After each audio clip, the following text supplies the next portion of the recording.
ನಮಸ್ಕಾರ, ನಾನು doctor Jeevanti, safe IVF centre Shivamogga. ಇಂದಿನ ವಿಡಿಯೋದಲ್ಲಿ ನಾವು ಈ ಎಂಡೋಮೆಟ್ರಿಯೋಸಿಸ್ ಕಾಯಿಲೆಯ ಮೆಡಿಕಲ್ ಮ್ಯಾನೇಜ್ಮೆಂಟ್ ಬಗ್ಗೆ ತಿಳ್ಕೊಳ್ಳೋಣ.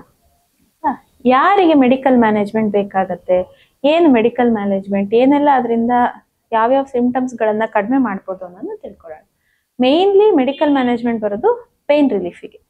ಎಂಡೋಮೆಟ್ರಿಯೋಸಿಸ್ ಅಲ್ಲಿ ಪೇನ್ ಇರುತ್ತೆ, ಸಿವಿಯರ್ ಪೇನ್ ಇರುತ್ತೆ. ಪೀರಿಯಡ್ಸ್ ಟೈಮಲ್ಲಿ ಇರ್ಬೋದು, ಇಲ್ಲ ಗಂಡ ಹೆಂಡತಿ ಸೇರಿದಾಗ ಇರ್ಬೋದು, ಲೈಂಗಿಕ ಕ್ರಿಯೆ ಸಮಯದಲ್ಲಿ ಇರ್ಬೋದು, ಅಥವಾ ಮೋಷನ್ ಮಾಡುವಾಗ ಇರ್ಬೋದು, ಇಲ್ಲ ಕೆಲವೊಬ್ಬರಿಗೆ ಯೂರಿನ್ ಪಾಸ್ ಮಾಡುವಾಗ ಕೂಡ ಪೇನ್ ಇರುತ್ತೆ. ಸೊ ಈ ಮೇನ್ ಟ್ರೀಟ್ಮೆಂಟ್ ಬರೋದು ಪೇನ್ ರಿಲೀಫ್. ಯಾಕಂತಂದ್ರೆ ಎಂಡೋಮೆಟ್ರಿಯೋಸಿಸ್ ಅನ್ನೋದು ಬಂದು ಹೋಗಂತ ಕಾಯಿಲೆ ಅಲ್ಲ, it is a chronic disease, ಅಂದ್ರೆ ದೀರ್ಘಕಾಲಿಕ ಕಾಯಿಲೆ. ಹೇಗೆ ನಾವು ಹೈಪರ್ಟೆನ್ಷನ್, ಡಯಾಬಿಟಿಸ್ ಕ್ರಾನಿಕ್ ಡಿಸೀಸ್ ಅಂತ, ನಾನ್ ಕಮ್ಯುನಿಕೇಬಲ್ ಡಿಸೀಸ್ ಅಂತ ಕರಿತೀವಲ್ಲ, ಅದೇ ತರ ಎಂಡೋಮೆಟ್ರಿಯೋಸಿಸ್ ಕೂಡ ಒಂದು.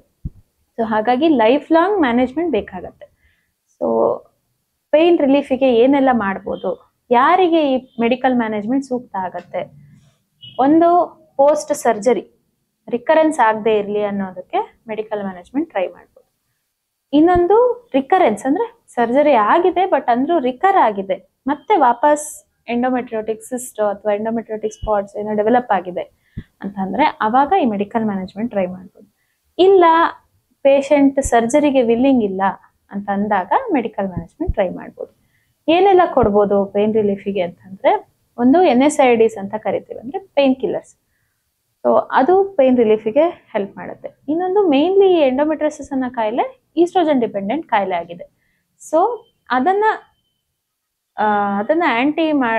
ಅದಕ್ಕೆ ವಿರುದ್ಧವಾಗಿ ಕಂಬೈನ್ಡ್ ಓರಲ್ ಕಾಂಟ್ರಸೆಪ್ಟಿವ್ ಪಿಲ್ಸ್ ನ ಕೊಡ್ತಾರೆ. ಈಸ್ಟ್ರೋಜನ್ ನ ಎಫೆಕ್ಟ್ ನ ಕಡಿಮೆ ಮಾಡೋದಕ್ಕೆ ಕಂಬೈನ್ಡ್ ಓಸಿ ಪಿಲ್ಸ್ ನ ಸೈಕ್ಲಿಕಲ್, ಅಂದ್ರೆ ತಿಂಗಳ ವೇರಿ ಆಗೋ ತರನು ಕೊಡ್ಬೋದು, ಇಲ್ಲ ಕಂಟಿನ್ಯೂಸ್ ಆಗಿ ಕೂಡ ಕೊಡ್ಬೋದು.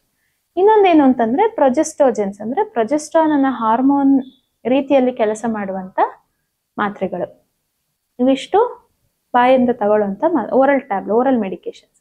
ಇಂಜೆಕ್ಟಬಲ್ಸ್ ಕೂಡ ಬರುತ್ತೆ. ಏನು ಯಾವುದು ಅಂತಂದ್ರೆ GnRH ಅಗೋನಿಸ್ಟ್ ಅಂತ ಬರುತ್ತೆ, ಅಂದ್ರೆ ಗೋನಾಡೋಟ್ರೋಪಿನ್ ರಿಲೀಸಿಂಗ್ ಹಾರ್ಮೋನ್ ಅಗೋನಿಸ್ಟ್ ಅಂತ. ಇದೇನ್ ಮಾಡುತ್ತೆ, ನಮ್ಮ ದೇಹದಲ್ಲಿ ಈಸ್ಟ್ರೋಜನ್ ನ ಸಪ್ರೆಸ್ ಮಾಡಿ ಕಾಯಿಲೆಯನ್ನ ಸ್ವಲ್ಪ ಮಟ್ಟಿಗೆ ಕುಗ್ಸೋದಕ್ಕೆ ಹೆಲ್ಪ್ ಮಾಡುತ್ತೆ, ಹಾಗೆ ಪೇನ್ ಕೂಡ ರಿಲೀಫ್ ಆಗುತ್ತೆ. ಇದು ಬಿಟ್ರೆ ಇನ್ನೊಂದು ಲಿವೋನಾರ್ಜೋಸ್ಟ್ರಾಲ್ ಇಂಟ್ರಾಯುಟ್ರೈನ್ ಸಿಸ್ಟಮ್ ಅಂತ ಇದೆ. ಇದನ್ನ ಏನ್ ಮಾಡ್ತೀವಿ, ಗರ್ಭಕೋಶದ ಒಳಗೆ ಪ್ಲೇಸ್ ಮಾಡ್ತೀವಿ. ಈಗ ಬಾಯಿಯಿಂದ ಏನು ಮೆಡಿಕೇಶನ್ ತಗೋತೀವಲ್ಲ, ಅದೇ ಮೆಡಿಕೇಶನ್ ಗರ್ಭಕೋಶದ ಒಳಗೆ ಸ್ರವಿಸಲ್ಪಡುತ್ತೆ. ಸೊ ನಿಮ್ ಸಿಂಪ್ಟಮ್ಸ್ ನ ಕಡಿಮೆ ಮಾಡ್ಲಿಕ್ಕೆ ಸ್ವಲ್ಪ ಮಟ್ಟಿಗೆ ಹೆಲ್ಪ್ ಮಾಡುತ್ತೆ. ಬಟ್ ಇದೆಲ್ಲ ಏನು ಅಂತಂದ್ರೆ, ಈಗ ಫರ್ಟಿಲಿಟಿ ಬೇಕು ಅಂದ್ರೆ ಮಕ್ಕಳಿಗೆ ಪ್ಲಾನ್ ಮಾಡ್ತಿರೋರಿಗೆ ನಾವು NSAIDs ಬಿಟ್ಟು ಬೇರೆ ಮೆಡಿಸಿನ್ಸ್ ಕೊಡ್ಲಿಕ್ಕೆ ಆಗಲ್ಲ. ಯಾಕಂತಂದ್ರೆ ಬೇರೆ ಈಗ ಓರಲ್ ಕಾಂಟ್ರಸೆಪ್ಟಿವ್ ಪಿಲ್ಸ್ ಇರ್ಬೋದು, GnRH ಅಗೋನಿಸ್ಟ್ ಇರ್ಬೋದು, ಇಲ್ಲ ಪ್ರೊಜೆಸ್ಟೋಜೆನ್ಸ್ ಇರ್ಬೋದು, ಇದನ್ನೆಲ್ಲ ಕೊಟ್ರೆ ಫರ್ಟಿಲಿಟಿ ಸ್ವಲ್ಪ ಕಡಿಮೆ ಆಗುತ್ತೆ, ನ್ಯಾಚುರಲಿ ಪ್ರೆಗ್ನೆನ್ಸಿ ಆಗೋದಕ್ಕೆ ಕಡಿಮೆ ಆಗ್ತದೆ. ಸೊ ಫರ್ಟಿಲಿಟಿ ಟ್ರೈ ಮಾಡ್ತಿದ್ರೆ ಪೇನ್ ರಿಲೀಫಿಗೆ NSAIDs ಸೂಕ್ತವಾದಂತ ಇದು.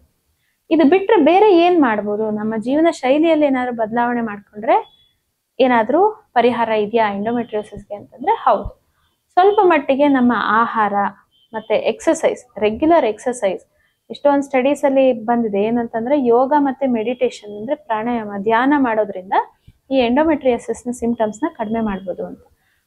ಆಹಾರ ಶೈಲಿಯಲ್ಲಿ ಏನ್ ಬದಲಾವಣೆಗಳು ಮಾಡ್ಕೋಬಹುದು ಅಂತಂದ್ರೆ, ಹೆಚ್ಚಾಗಿ ಹಣ್ಣು ತರಕಾರಿಗಳನ್ನ ತಗೋಬೇಕು, ಫೈಬರ್ ಕಂಟೆಂಟ್ ನ ಜಾಸ್ತಿ ಮಾಡ್ಬೇಕು ಊಟದಲ್ಲಿ, ವಿಟಮಿನ್ C ಇಂಟೇಕ್ ನ ಜಾಸ್ತಿ ಮಾಡ್ಬೇಕು, ಮೈನರ್ ವೈಟಮಿನ್ಸ್ ಅಂಡ್ ಮಿನರಲ್ಸ್ ಇರುತ್ತೆ, ಕ್ಯಾಲ್ಸಿಯಂ, ಜಿಂಕ್, ಇದೆಲ್ಲ ಇರುವಂತ ಆಹಾರಗಳನ್ನ ತಗೋಬೇಕು. For example nuts and seeds ಅಂತ ಅಂದ್ರೆ ನಿಮ್ಗೆ ಗೊತ್ತೇ ಇರ್ಬೋದು, ಡ್ರೈ ಫ್ರೂಟ್ಸ್, ವಾಲ್ನಟ್ಸ್, ಬೇರೆ ಸೀಡ್ಸ್ ಅಂತಂದ್ರೆ ಅದರಲ್ಲಿ ಫ್ಲಾಕ್ ಸೀಡ್ಸ್, ಅಗಸೆ ಬೀಜ ಅಂತ ಕೇಳಿರ್ತೀರ. ಸೊ ಇದನ್ನೆಲ್ಲ ತಗೊಳ್ಳೋದ್ರಿಂದ ನಿಮ್ಮ ಸಿಂಪ್ಟಮ್ಸ್ ಅಲ್ಲಿ ಸ್ವಲ್ಪ ಇಂಪ್ರೂವ್ಮೆಂಟ್ ಕಾಣುತ್ತೆ. ಪ್ಲಸ್ ಎಂಥ ಫುಡ್ಸ್ ನ ಅವಾಯ್ಡ್ ಮಾಡಬೇಕು, ಡೈರಿ ಪ್ರಾಡಕ್ಟ್ಸ್, ಸ್ವಲ್ಪ ದಿನದ ಮಟ್ಟಿಗೆ ಡೈರಿ ಪ್ರಾಡಕ್ಟ್ಸ್ ನ ಅವಾಯ್ಡ್ ಮಾಡ್ಬೇಕಂದ್ರೆ ಹಾಲು, ಮೊಸರು, ಬೆಣ್ಣೆ, ನೀರ್ ಮಜ್ಜಿಗೆ ತಗೋಬಹುದು, ಹಾಲು, ಮೊಸರು, ಬೆಣ್ಣೆ ಇಂಥವನ್ನ ಅವಾಯ್ಡ್ ಮಾಡಬೇಕು.